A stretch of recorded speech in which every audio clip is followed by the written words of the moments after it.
Before you listen, if you enjoy the stories and want to hear more, then please consider subscribing. Most of you listening aren't subscribed, so please take this time to subscribe. Turn on notifications so you'll never miss a story and be the first to hear. You'll also be supporting me. Thank you.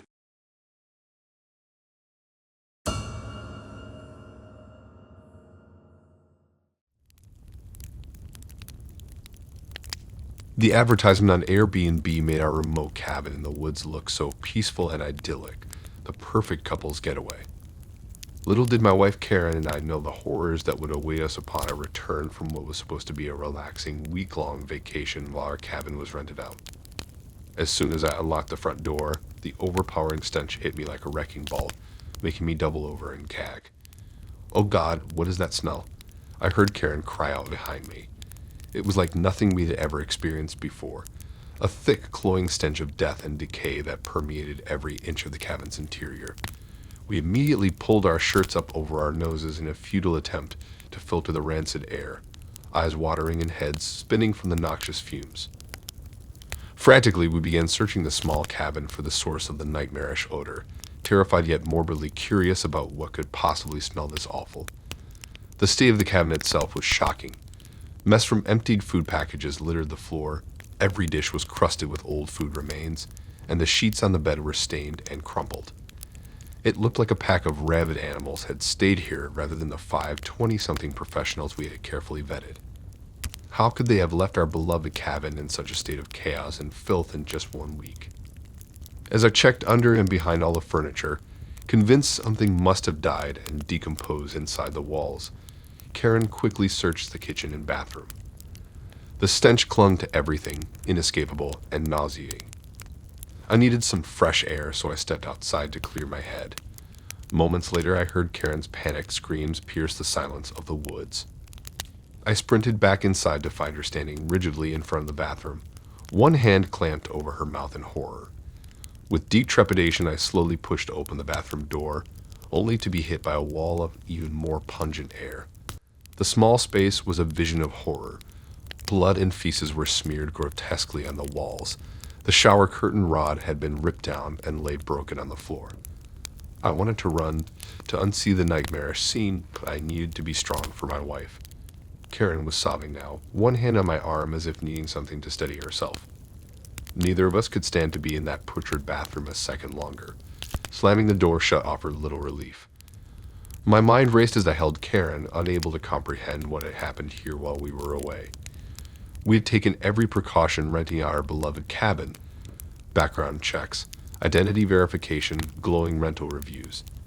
How could 5 seemingly normal young men have engaged in such depraved and revolting acts of destruction? I needed answers, so I went back outside, determined to find the source of the now overwhelming stench. Taking a deep breath of fresh air, I steeled myself as I crouched down to look underneath the cabin. That's when the wall of deathly stench hit me full force. I gagged and choked at the nightmarish sight. 6 bloody deer carcasses in various stages of decomposition lay strewn about the crawl space, writhing with maggots and decay. I stumbled backwards in horror and disgust. Why were there 6 mutilated deer crammed under our idyllic cabin? What possible purpose could they serve stuffed under there but to rot? A cold realization crept over me.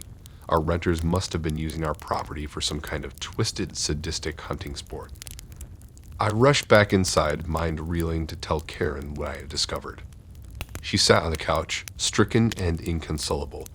I could barely form the words to describe the macabre scene of carnage under the cabin. When it finally registered, Karen broke down into heaving sobs, despairing over our beloved sanctuary being so grotesquely defiled. I held her close, feeling just as violated and unable to believe this was actually our new reality. Over the next few days, I must have replayed the sequence of events in my mind 1,000 times, tortured by unanswered questions. How could a random group of average college kids do something so sinister and depraved? What kind of monsters were they? I burned with impotent rage imagining them casually hunting deer on our property, driving their bloody carcasses under our cabin to rot like it was all a game. When we called the sheriff, he wasn't much help. Without proof those renters were directly involved, there was little he could do. I felt powerless, violated to my core. Just thinking about what happened stirred up anger and nausea all over again. In the end, the only thing left was to clean up the grisly mess and try to erase the memories. As Karen scrubbed the interior of the cabin, I dragged each rotting carcass out from under the cabin and disposed of them, gagging the entire time. We worked mostly in haunted silence, both overwhelmed by the scope of what had happened. By the time we finished, we were utterly exhausted, both physically and emotionally. Standing outside when it was finally over, I saw the same hollowness in Karen's eyes that I felt in my soul. Even though the blood and gore were cleaned up, the evil deeds committed here had stained something deeper. This cherished place where we had made so many happy memories now felt tainted beyond repair. The innocence was lost, replaced by lingering shadows we couldn't scrub away no matter how hard we tried. In the end, we had to sell our beloved cabin, unable to live with the ghosts of that week haunting its walls. But some stains don't wash out so easily, no matter how much you wish they would.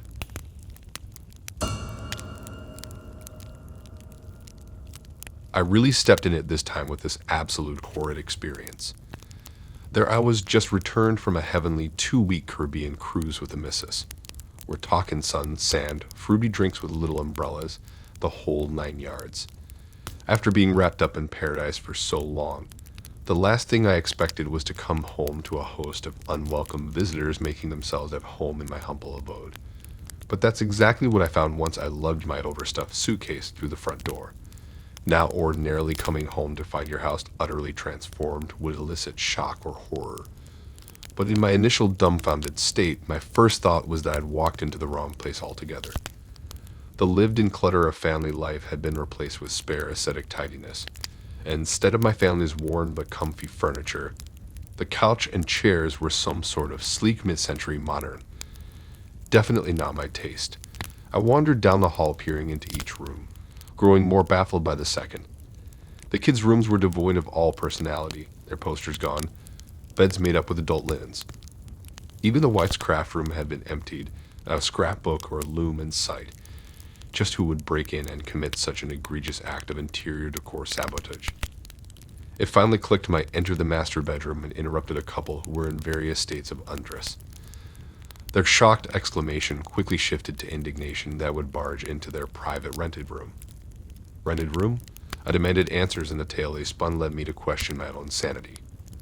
According to them, they had rented my entire house for a week through Airbnb. Airbnb. I didn't even have an account with them.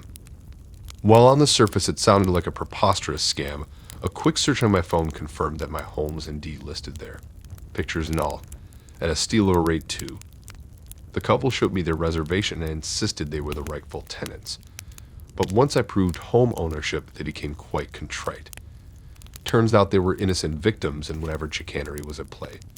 We exchanged tense pleasantries before they hurriedly packed up and vacated with a refund guaranteed. One disaster averted, but now the mystery deepened. How on earth had my home ended up on Airbnb without my knowledge? I logged into the listing to try and get to the bottom of it. The photos appeared to be from the property site we used when buying the house. Creative cropping had cut out any personal artifacts, and all listing details were utterly fabricated, none of my actual information. The implications began to dawn on me. Some complete stranger had not only accessed photos of my home, but had somehow obtained keys and done a photo shoot of the interior. This was no simple internet scam, but a bona fide home invasion. And who knew what else this villain could have gotten up to on other unsupervised visits? I shuddered at the thought. Immediately I was on the phone with the police to report the crime, while simultaneously contacting Airbnb. The cops were befuddled, as internet-related offenses were out of their wheelhouse. But Airbnb leapt into action, expressing remorse that their platform had been used for illegal activity. They removed the fraudulent listing right away, and promised to provide any information they could on the poster. Though they warned without a verified ID or payment info, the scammer would be difficult to trace. Still, I urged them to use their tech wizardry to try. Meanwhile, I took matters into my own hands as well. After changing all locks, I scored every inch of the house searching for a clue. And wedged atop a closet shelf I found it, a miniature security camera, likely placed by the culprit to monitor any activity during rentals. Gotcha. I removed the camera and plugged it in, hoping evidence had been captured. Jackpot. The footage showed a man, the cable repair guy from a few weeks prior, entering rooms and adjusting camera angles. To think he used the guise of fixing the Wi-Fi to case my property. It was the proof I needed, and I turned it over to the authorities. Once they saw that footage, it was child's play for them to identify and apprehend him. Justice served. The police speculated this conman had pulled similar stunts around town. But thanks to me, he wouldn't be pilfering any more homes. On the less punitive side, Airbnb did come through with a hefty coupon code for my troubles. Not that I'll be needing it anytime soon. This ordeal has certainly shaken my faith in humanity and made me extra vigilant about home security. Cameras are now installed outside and in. I'm considering a high-tech alarm system too, if I can just figure out how to work the darn thing. The kids have been cautioned to never open the door for a stranger, no matter how harmless they seem. Though I suppose a technologically savvy criminal can find ways around all safeguards if intent on duplicity. All I can do is take every precaution to avoid being blindsided by such an intrusion again. And be grateful that this story had as happy an ending as possible under the circumstances. Here's hoping your own Airbnb experiences remain drama-free. I'll never forget the night I stayed at that Airbnb. It was supposed to be a relaxing getaway, a chance to unwind after months of non-stop work. Little did I know that my stay would turn into a living nightmare. It all started when I booked a cozy little apartment in the heart of the bustling city. The listing looked charming and the reviews were mostly positive, so I figured it would be the perfect spot to recharge my batteries. Boy, was I wrong. From the moment I stepped through the door, I felt uneasy. The hosts, a friendly middle-aged couple, greeted me with warm smiles and offered to show me around. Their hospitality should have put me at ease, but something about the way they carried themselves just didn't sit right with me. As soon as they left me alone, the paranoia started to set in. I couldn't shake the feeling that I was being watched, that the host had hidden cameras and recording devices all over the place. I know it sounds crazy, but I couldn't help it. The more I looked around, the more convinced I became that they were spying on me. I started scouring the apartment, tearing it apart bit by bit, searching for any sign of hidden surveillance equipment. First, I went after the lighting fixtures, unscrewing them one by one, hoping to find some sort of hidden camera or microphone. When that yielded nothing, I moved on to the picture frames, carefully removing them from the walls and inspecting every nook and cranny. The medicine cabinets were next on my list. I ransacked them, emptying the contents onto the bathroom floor, desperately searching for any evidence of wrongdoing. I even went so far as to remove the smoke detectors, convinced they were part of the host's sinister surveillance system.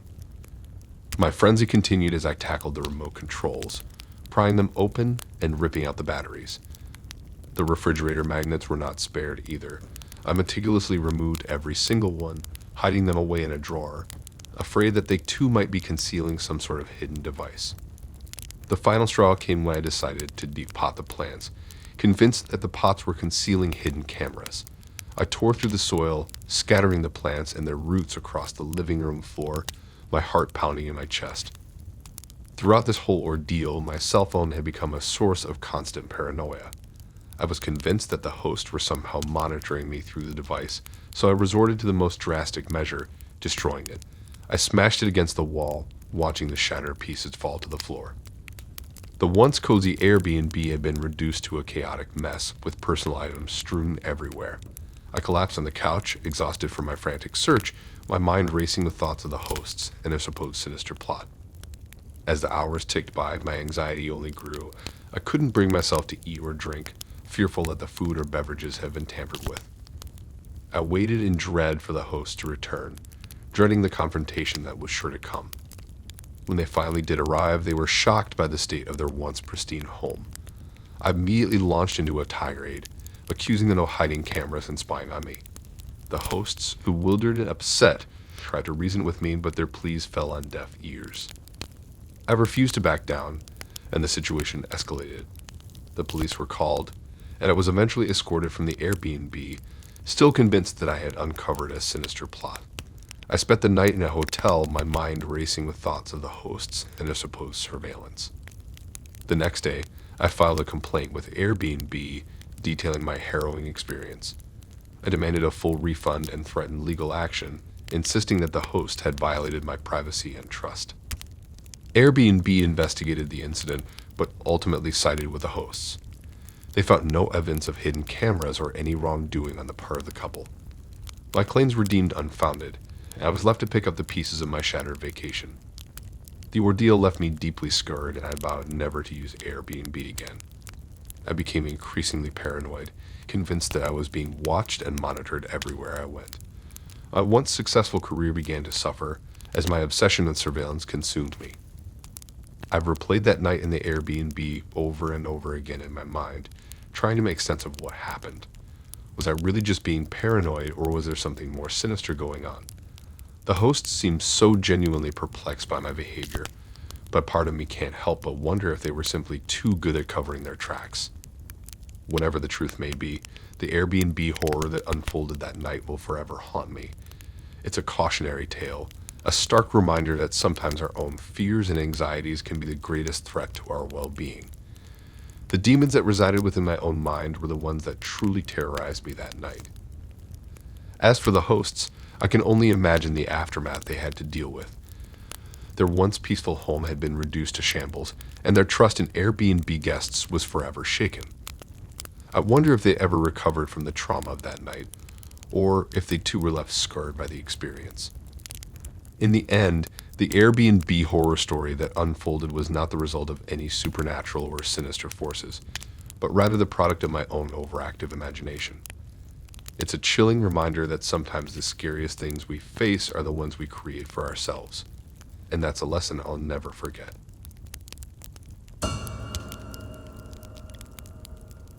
It's been over a year now since that ill-fated Florida vacation, yet the memories are still seared into my mind as vividly as ever. Even now, I can recall every chilling detail of the hidden camera discovery that turned what was meant to be a relaxing Airbnb getaway into a traumatic nightmare that still haunts me. My wife Dana and I had been dreaming of sunny escapes all that bitterly cold Midwest winter. The gray skies and frigid temperatures had worn us down week after week. Thoughts of tropical beaches and balmy breezes were all that kept us going through the long, dreary winter months. A beach vacation was long overdue, so when I found a charming bungalow rental on Airbnb in Naples, Florida, it seemed perfect. The photos showed an airy bungalow glowing with coastal hues of sea glass and sand, flanked by swaying palms. Inside, furnishings in shades of seashell white and sky blue exhibited breezy, beachy vibes.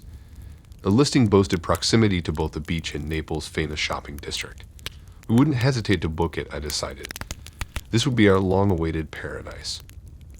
How horrifyingly wrong I was. If only I had known then what sinister secrets lurked inside that deceptively innocent bungalow.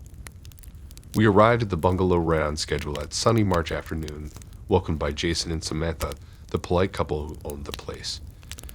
They eagerly gave us a quick tour of the home while chatting warmly about local sites and restaurants, seeming the perfect friendly hosts. As we admired the coastal decor, I made small talk about our plans to enjoy Longboat Key and try some local seafood. Nothing seemed amiss as they handed over the keys with a reminder to make ourselves at home. As soon as they left, Dana and I eagerly unpacked and changed into our swimsuits, ready to head straight to the beach and dive into the Gulf waters we had been longing for all winter. Up in the master bedroom, I was stowing my clothes when I noticed an odd, tiny hole poked into the plastic casing of the ceiling smoke detector. Puzzled, I decided to take a closer look, dragging over a step stool from the bathroom to stand on. Peering into the little hole, I recoiled in shock and disgust at what I saw inside, a small camera lens pointing straight down at the bed below. Hands shaking, I urgently removed the entire smoke detector unit and saw a microphone on the hardware too. The whole thing was rigged to spy on us. I shouted urgently for Dana to come upstairs, my mind reeling with panic. As soon as she saw the recording devices hidden in what we thought was a harmless smoke detector, she turned ghostly pale, clasping her hand over her mouth in horror. Fighting back tears, she immediately called the police while I scoured the rest of the bungalow, skin crawling as I uncovered hidden cameras behind bathroom vents, above closet doors, and even in the light fixture over the kitchen table. Our secluded romantic getaway had become a den of surveillance, a trap set by sinister voyeurs. I felt violated, betrayed. This was meant to be our private escape, and now devious eyes had infiltrated it. Within minutes, a swarm of police vehicles surrounded the Airbnb. The officers who responded were disturbed yet professional as I showed them each hidden lens I'd found. Their fingers covered in latex gloves, they carefully disabled and confiscated each camera, inspecting wires and hardware. They confirmed the cameras had all been actively recording and transmitting footage somewhere off-site. I shuddered imagining where our private, intimate moments might end up circulating online. It didn't take long for the police to trace the cameras back to Jason and Samantha, the seemingly kind Airbnb hosts themselves. Confronted by authorities, the cornered couple quickly broke down and confessed it all. They'd installed secret cameras all over the bungalow when they first listed it last year, claiming it began as casual voyeurism that slowly spiraled into a dangerous obsession for both of them. Who knew how many innocent, unaware guests over the past year had been prey to their invasive surveillance network? I felt sick thinking about it. My wife and I were in a daze as we spoke to detectives about the traumatic ordeal, dissecting that first seemingly innocent evening at the bungalow when we had laughed and chatted casually with our hosts, blissfully ignorant of the filming going on. The shame and indignation burned deep. We truly felt that our most intimate trust had been ripped away. In the aftermath of that harrowing stay, I became vigilant about monitoring reforms, pressuring Airbnb to implement more rigorous policies that could better detect such predatory scenarios and prevent them from happening to others. Small changes were made, like required tamper-proof smoke detector installation, but I knew substantial improvements would take time. The entire experience had shattered me. I realized just how easily predators could be lurking behind the homey facades and charming listings of Airbnb rentals seeking to exploit the vulnerable. More than a year later, I'm still not fully at ease when staying in an Airbnb, haunted by lingering doubts and suspicion. But I refuse to let one devious couple's reprehensible actions make me permanently skeptical of others. With cautious optimism, my wife and I have ventured out on a few other vacations through Airbnb since, though the initial inspection of each rental is far more thorough, searching for any signs of concealed cameras. We know to look behind vents, under smoke detectors, above bedroom doors, anywhere a tiny lens could hide. The road to rebuilding trust remains long, but I hope in time we will once again feel the carefree joy a vacation rental is meant to inspire, free of the fears of surveillance planted by sinister hands. For now, we move ahead, open-eyed, vigilant, but still believing in goodness.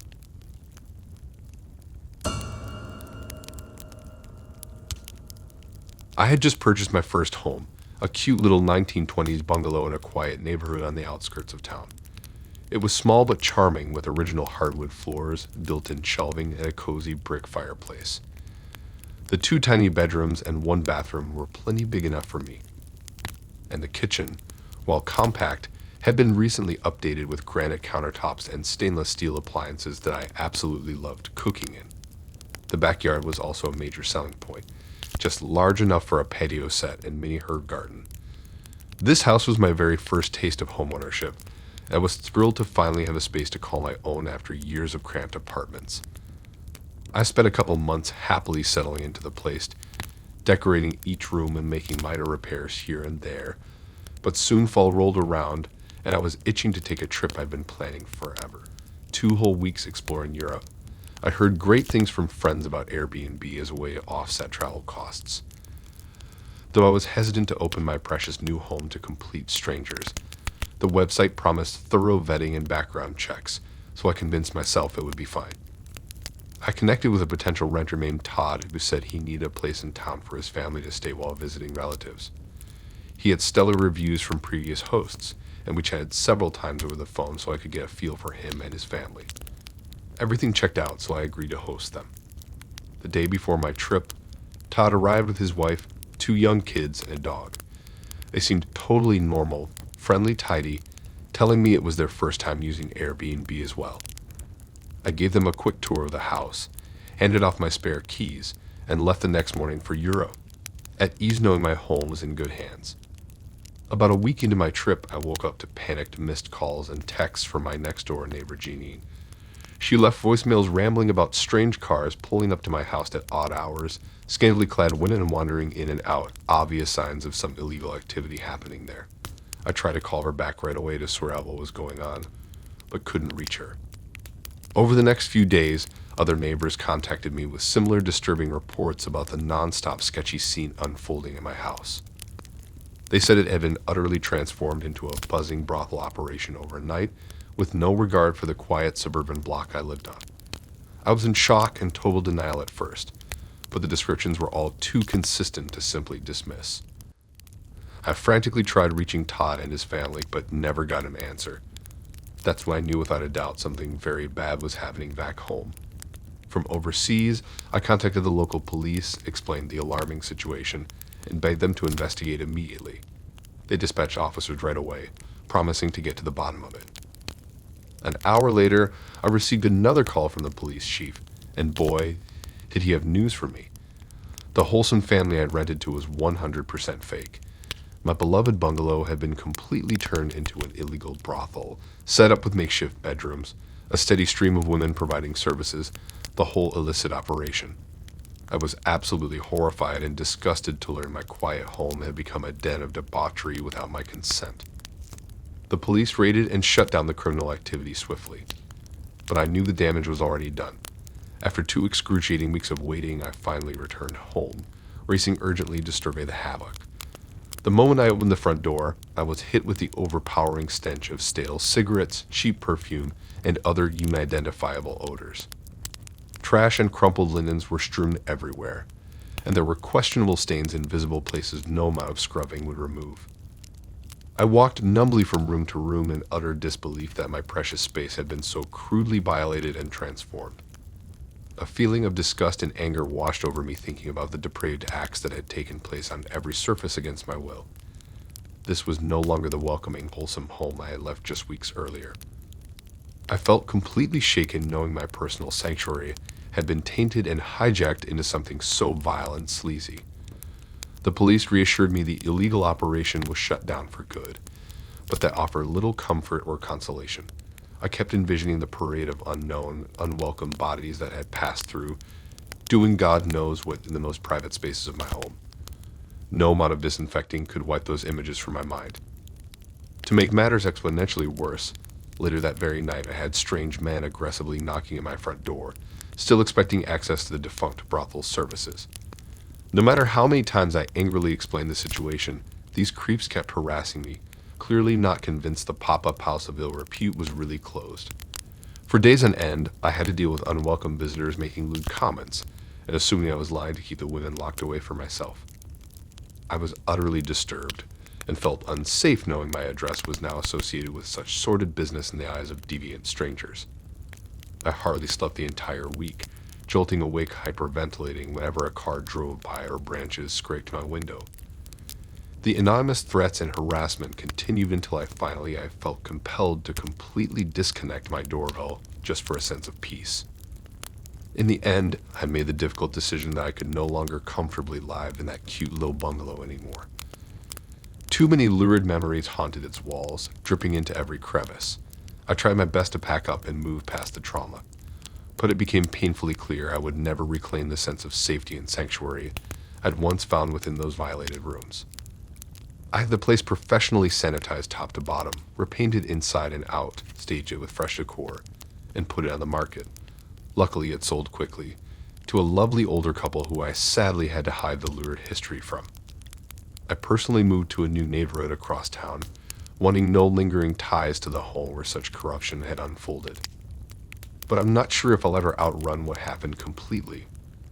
My first idyllic homeownership experience was utterly shattered in that disturbing Airbnb scheme. It taught me that no matter how charming someone appears on the surface, you can't fully trust those you let into your private spaces. Background checks only reveal so much, as I learned the hard way. So while I may rent again one day, you can bet I'll be extremely cautious and wary of whom I open my door to. My poor violated bungalow stands as a cautionary tale of the potential terrors that can unfold when you hand your keys off to seeing strangers. No matter how harmless they appear, unspeakable darkness may lurk right under the surface. I was beat after driving for hours to get to this new city I was visiting for my vacation. My eyes were heavy and mind foggy when I pulled up to the Airbnb I had booked for the week. It was a quaint little guest house tucked behind a charming craftsman bungalow where the owners lived. I grabbed my suitcase and backpack and made my way down the stone pathway to my temporary home for the trip. Inside was sparsely decorated, a full-size bed with white linens, a small bedside table with a lamp, an old dresser and TV stand with a dated boxy television. The kitchenette consisted of some mismatched dishes, mini fridge, microwave, and coffee maker. A tiny bathroom completed the place. It wasn't fancy, but it was clean and had everything I needed as a hub while exploring the area. I brushed my teeth and washed the day's travel grime off my face. Slipping under the cool, crisp sheets, I set an alarm on my phone and placed it on the wood nightstand. Within minutes, I was out cold, long day of driving finally catching up to me. Sometime later, I startled awake, disoriented about where I was or what roused me. The room was pitch black and silent except for the hum of the window air conditioning unit.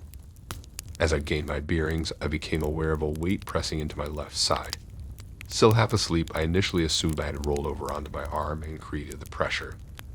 But as the fog of slumber lifted further, I sensed the unmistakable feeling of another body next to mine in the bed. Adrenaline shot through my system, and I froze, my groggy mind trying to comprehend what was happening. Who was in bed with me? How did someone get into the locked guest house? I had parked right outside the front door. Surely I would have heard an intruder breaking in. My heart pounded as terrifying possibilities raced through my thoughts. Mustering my courage, I slowly reached behind me to the nightstand, fumbling to grab my phone. I opened the flashlight app with shaky fingers. Taking a deep breath, I quickly rolled over and shined the blinding light of the figure next to me. The man recoiled from the sudden illumination, throwing an arm over his eyes. After a few tense moments, he lowered his arm and peered at me with a bewildered expression. Through gestures and pantomime, he conveyed that he was a homeowner who suffered from sleepwalking. He must have wandered unconsciously from the main house into the guest house and into my bed. I stared at him dumbfounded as my adrenaline-fueled brain struggled to make sense of this information. The owner of this Airbnb was in bed with me. Uninvited, confusion, anger, and residual fear swirled through me as I tried to understand what was happening. Sitting up, the man mimed his history of somnambulism, admitting he's woken up in odd places like the backyard, garage, and once even on the roof. His wife locks their bedroom door as a safeguard so he can't roam while sleeping, but apparently he managed to get out this time, making it to the guest house bed. Clearly this had been an innocent mistake and he felt ashamed about the situation. I could tell he posed no threat, just a hapless sleepwalker. Still, my heart was pounding from the rude awakening. We sat in awkward silence for a minute. As the adrenaline wore off, exhaustion started creeping back in, making me long to go back to sleep. But I hesitated to close my eyes with this stranger still in my temporary bedroom. Sensing my discomfort, he pantomimed that he would return to his own house and gave his word I wouldn't be disturbed again. I walked into the front door, securing it firmly after seeing him shuffle embarrassedly across the lawn. Too wired for immediate sleep, I moved my suitcase in front of the door as a barricade. If he sleepwalked this way again, hopefully it would wake him more stop any opening. It gave me a small sense of security before finally lying back down. Exhaustion eventually won out over my unsettled mind and I fell into fitful sleep, stirred awake frequently by any noise. Thankfully, I spent the rest of the night undisturbed by further nighttime visitors. In the morning, I headed straight for the main house to explain through gestures that I would be checking out due to the unnerving incident. The owner opened the door, his expression mortified as I recounted waking up next to him.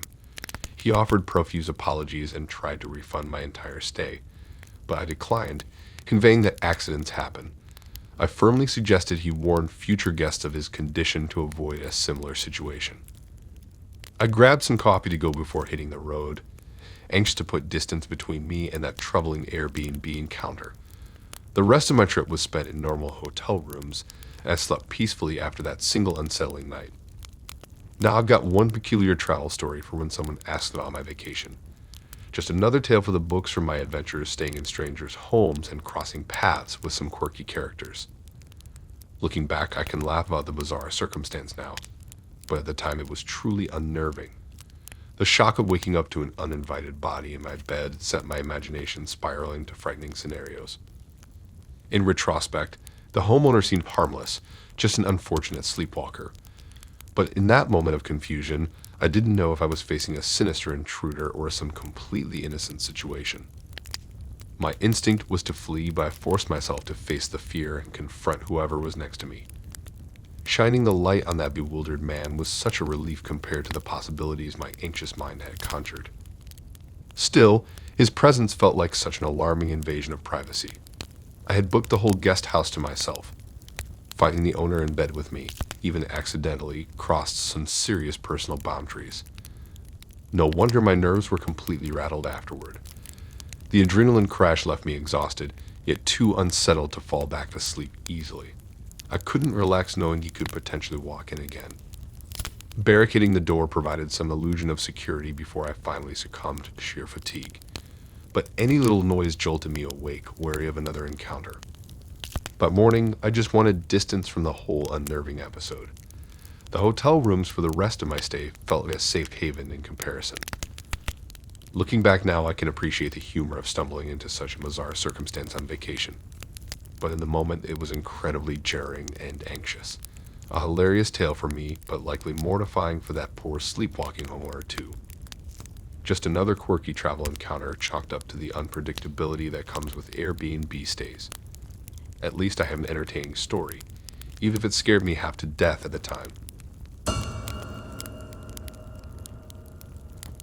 Oh man, that weekend trip to the big city was supposed to be epic. Me and my best buddies Mark, Jessica, and Dan had been planning it for months, renting a trendy loft on Airbnb to celebrate Jess's 21st birthday in style. Hitting up all the hottest downtown bars and clubs for a night of dancing and debauchery. Just four best friends letting loose in the big city and making memories that would last a lifetime. Too bad things didn't exactly go according to plan.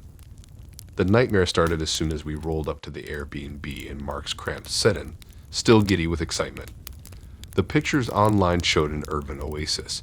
Exposed brick walls, huge windows, stainless steel appliances. It seemed like the perfect backdrop for Jess's big birthday bash. But after hauling all our overstuffed bags up 3 narrow flights of stairs, I threw open the front door to Musty Darkness. The promised chic living room was decent enough, with its industrial decor, but a dank, mildewy smell lingered in the air. Figuring it was just stuffy from sitting vacant, I cranked open the giant loft windows while the others picked their rooms. Only then did the exploration begin. Guys, you need to see this.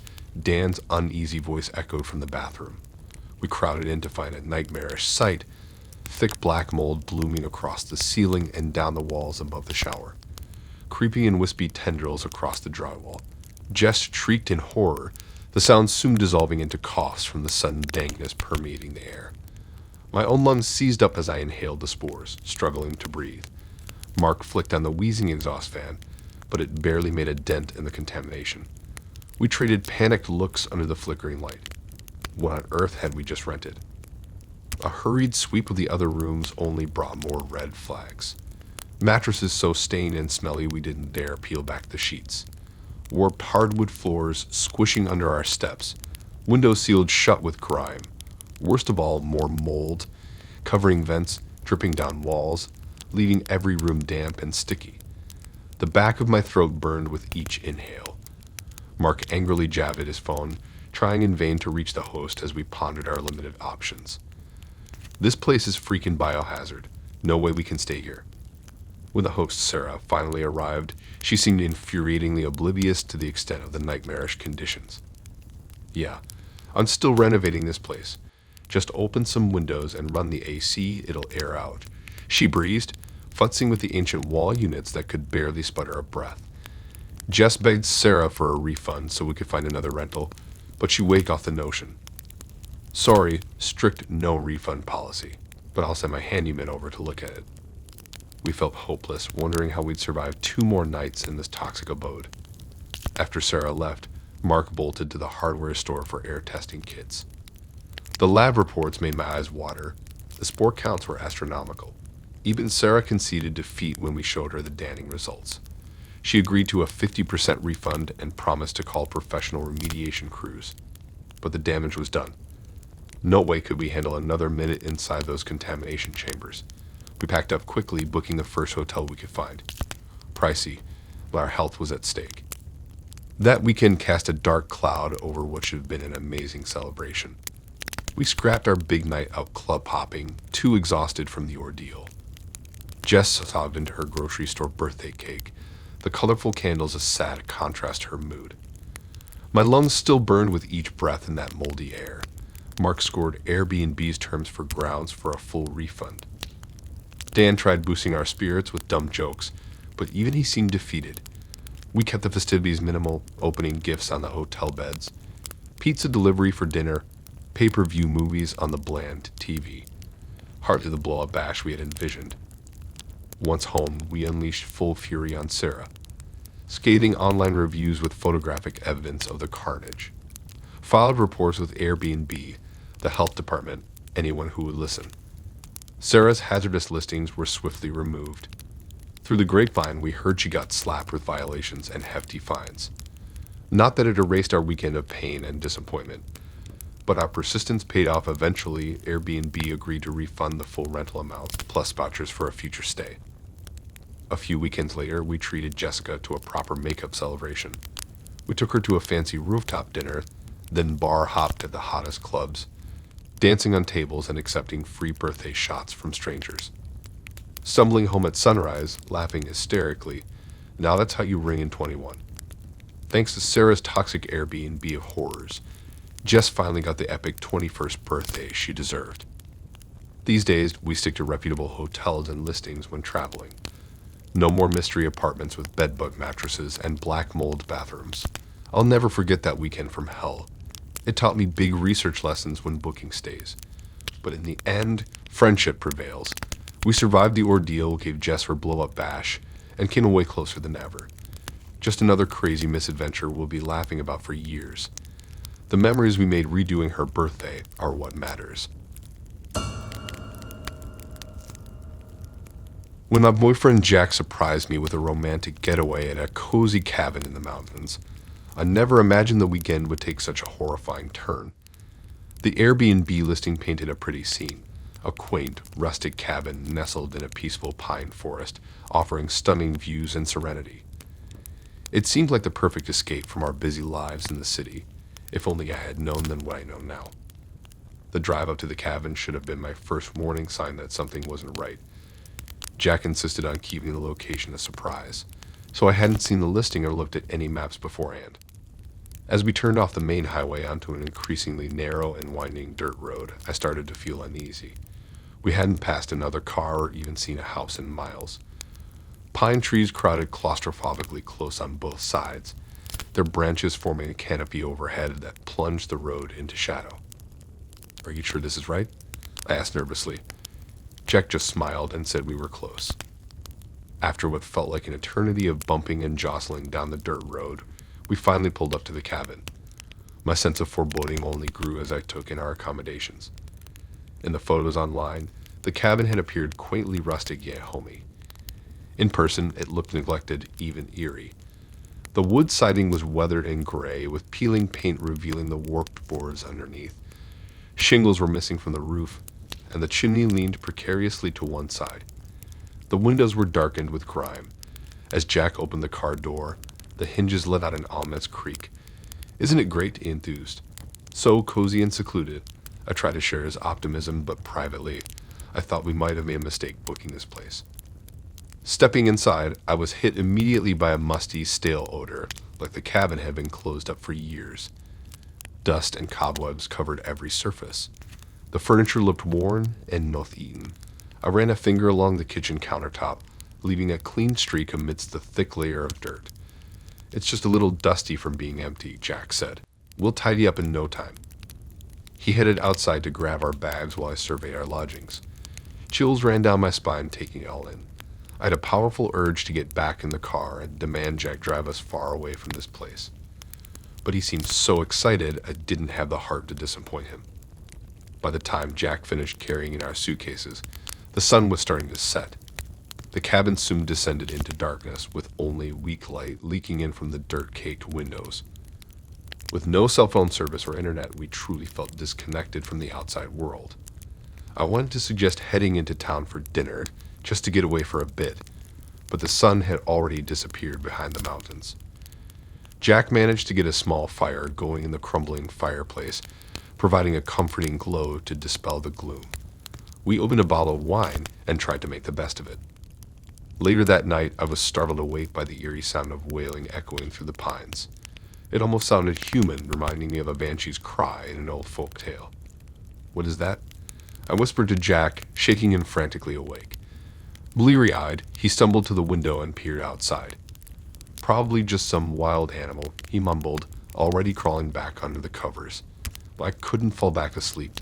I lay rigidly still, listening to the cries fade into unsettling silence. The next morning, we made a disconcerting discovery. The taps only sputtered drops of brown water before stopping altogether. The pipes must have frozen or become damaged. Our drinking water was gone. I wanted to head into town immediately to get help, but Jack pointed out that we hadn't seen a single car since we arrived. We had no idea how far the nearest town even was. With daytime temperatures dropping well below freezing, we were truly stranded. The next few days passed in a blur of cold, hunger, and steadily mounting terror. Within the first 24 hours, we exhausted our meager supplies of food and firewood. The noises outside grew more disturbing each night. Unearthly moans and sinister scraping sounds kept us huddled together on the mildewed bed, sleepless. Our attempts at rationing the remaining sips of water failed.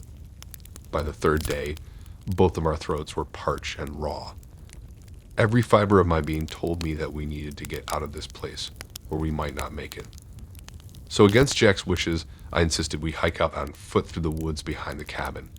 As we stumbled along, clutching each other for support, I detected a shift in the woods. An unnatural stillness descended like the forest was holding its breath. The hair on the back of my neck prickled. I whirled around just as a thunderous roar split the silence. The enormity of the sound shook my bones. Adrenaline flooded my veins as we ran wildly through the trees, branches whipping our faces, my heart hammering against my ribs. I have never felt relief like I did when we finally burst out of the tree line and saw Jack's car waiting by the dirt road, undisturbed. We drove away from that nightmarish cabin without looking back, too overwhelmed with gratitude at our escape to even speak. I still have no idea what happened out there in those isolated mountains, and I know Jack remains haunted by it too. All I can say is that evil lurks in places that seem beautiful and inviting. Some paths are better left untaken, some places undiscovered. I learned that lesson the hard way. Now the memories of that weekend continue to chill me to my core. Thanks for listening in.